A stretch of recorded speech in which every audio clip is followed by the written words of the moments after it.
शौर्य रस स्तंभ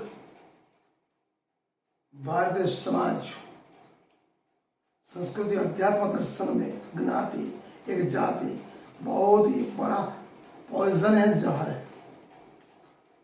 मैं जो भी बात कर रहा हूं डॉक्टर बाबा साहब आम्बेडकर, ज्योतिबा फुले, महान धर्म गुरुज्ञानी गुरु नानक देव जी, महामती श्री प्राणनाथ जी महाराज, गुरु गोविंद सिंह, संत कबीर, संत रविदास, जो ज्ञाति प्रथा दास जात से परे केवल एक परब्रह्म परमात्मा की बात है। डॉक्टर बाबा साहब आम्बेडकर कहते हैं कि हिंदुओं एकता, संगठन, यूनिटी कभी नहीं आने वाली। जब तक जाति है, ज्ञाति है, हिंदू बटा रहेगा ब्राह्मण, क्षत्रिय, वैश्य और शूद्र में, तब तक उनमें कभी संगठन नहीं आएगा, न एकता आएगा। उसके जिम्मेदार उनके धर्म, उनके देवी देवता, हजारों संप्रदाय, हजारों धर्म, हजारों लाखों करोड़ों देवी देवता।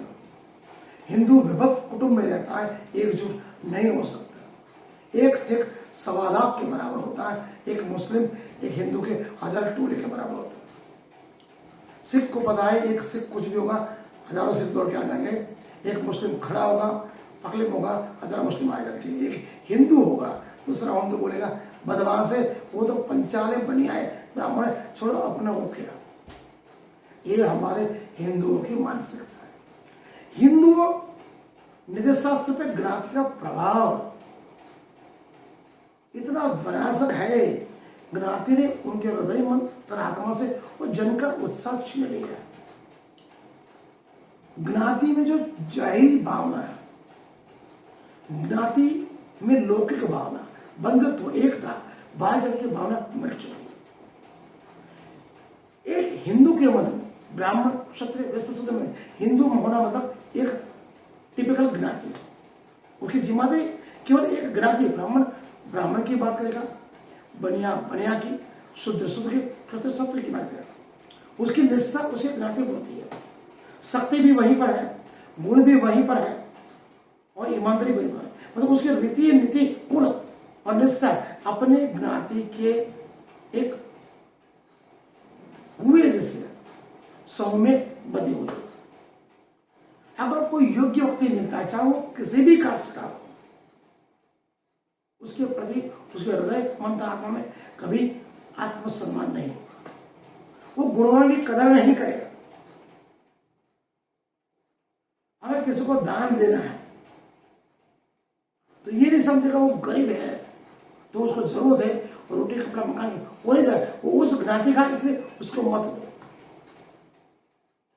अगर कोई इंसान बड़ी बातें करता, महात्मा, सुधारक है, फिर भी महान और अच्छे इंसान अगर शूद्र जाति में पैदा है तो बड़ा हिंदू उसको स्वीकार नहीं करेगा। महान की बात अलग है, उसको होते अगर व्यक्ति उसके ज्ञाति की है तो वही उस नेता को अनुसरता है। ब्राह्मण ब्राह्मण को अनुसरेगा, क्षत्रिय नेता क्षत्रिय की बात करेगा, शूद्र शूद्र की बात करेगा, वैश्य वैश्य। अपने ज्ञाति इंसान चाहे वो कितना भी बिगड़ा हुआ हो, गुण संपन्न न हो, फिर भी हमारे ज्ञाति का है, इसलिए हमको उसको चलाना है। गुणों को बढ़ाना, अप्रिशिएट करना हिंदू में नहीं। अगर वो अपना ज्ञाति बंधु है, उसमें निम्न तरह का गुण है, कर्म भी बुरे किए हैं, गलत विचारधारा है, गलत काम करता है, फिर भी मेरा ज्ञाति बंधु है, इसलिए वो सपोर्ट करता है, चाहे उसमें गुण खराब हो, अच्छे हो। गुण की बात हो, हिंदू ये नहीं समझता कि ब्राह्मण, क्षत्रिय, वैश्य, शूद्र एक हिंदू है। हिंदू ही अपने हिंदू धर्मी भाई को नीचा दिखाना, छुआछूत, ऊंच नीच, नाच जात, स्पर्श और स्पर्श की बात करता है। एक ज्ञाति दूसरे ज्ञाति के साथ में खड़े रहने के लिए किसी भी कठिन परिस्थिति में तैयार नहीं। अगर अपनी ज्ञाति की बात हो, चाहे वो कितना भी बुरा व्यक्ति होगा, हमारा ब्राह्मण है, हमारा क्षत्रिय, हमारा वैश्य, हम साथ में खड़े हैं। वो नीची जाति ना है, हम क्यों खड़े रहे?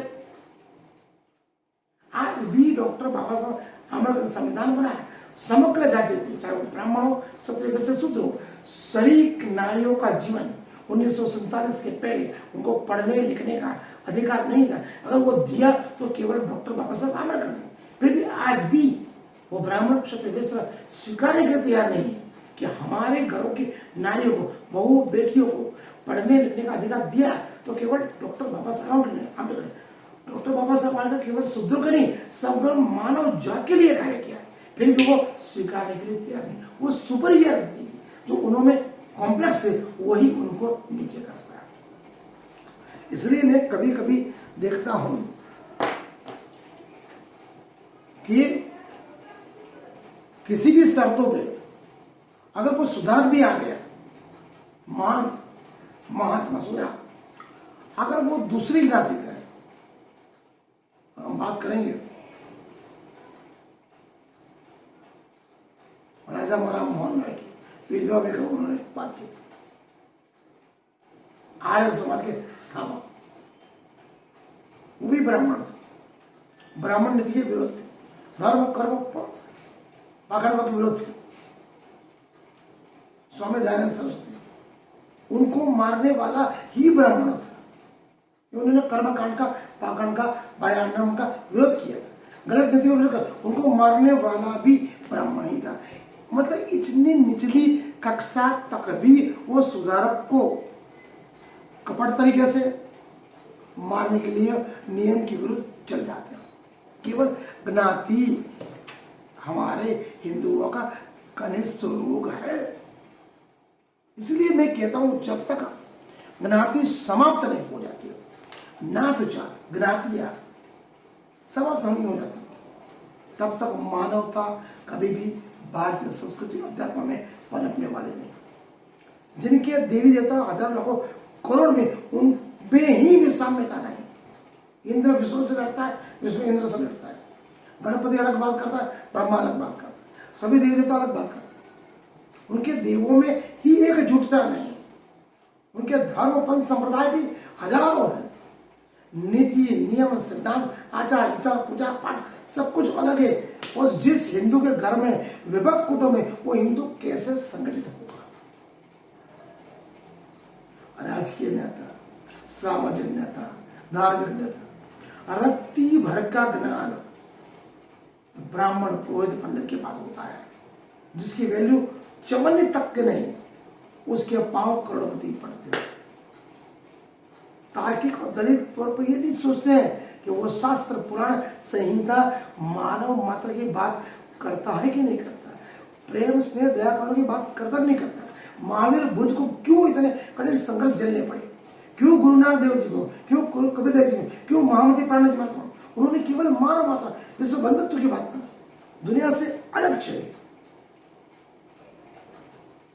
इसलिए मेरा प्रश्न है, अगर आप उस परब्रह्म परमात्मा को मानते हो जिसने मनुष्य बनाया, प्राणी मात्र एक समान, यहाँ पर प्रेम स्नेह दया करुणा अहिंसा परमो धर्म है, उसी धर्म को स्वीकारो जिस धर्म में नात जात ऊंच नीच छुआछूत हो, अमीर गरीब हो, उस मंदिर में जाना बंद करो। कोई जरूरत नहीं। जो मंदिर का भगवान आपको छुआछूत नहीं मानता है, वहां बोल नहीं सकता, आपकी बहन बेटी को बचा नहीं सकता, जो उस गरीब की दो रोटी नहीं दे सकता, जहां पर शारीरिक यात्रा दी जाती है, मानसिक यात्रा दी जाती है, 5000 साल से दी जाती है, उस धर्म को छोड़ो। मैं तो बोलता हूं कोई धर्म पकड़ने की जरूरत नहीं, न कोई स्वर्ग है, न कोई देवी देवता, केवल परब्रह्म परमात्मा है जिसको कभी पैदा नहीं हुआ, एक परमात्मा है ऐसा मानो, अपने हृदय मंथन की आवाज सुनो। न कोई स्वर्ग न किसी के पांव पड़ने की जरूरत नहीं, आपके माता पिता ही वो परमात्मा है, उसके दिल से सेवा करो ना। मंदिर मस्जिद में क्यों घेटे की तरह जा रहे हो, भेड़ बकरी की तरह जा रहे हो, उल्टे पंख पड़ा। किसी को रुपया देने की जरूरत नहीं, अपने बच्चों को पढ़ाओ लिखाओ, वो आगे बढ़ेंगे, आप दुनिया में आगे बढ़ेंगे। मेरा कहना है ज्ञाति के बारे में मेरे संक्षिप्त विचार, अगर गलत लगे तो अभी कमेंट करना। सही बात बोलता हूँ, कड़वी है, सच बोलूंगा, सत्य से कुछ नहीं बोला।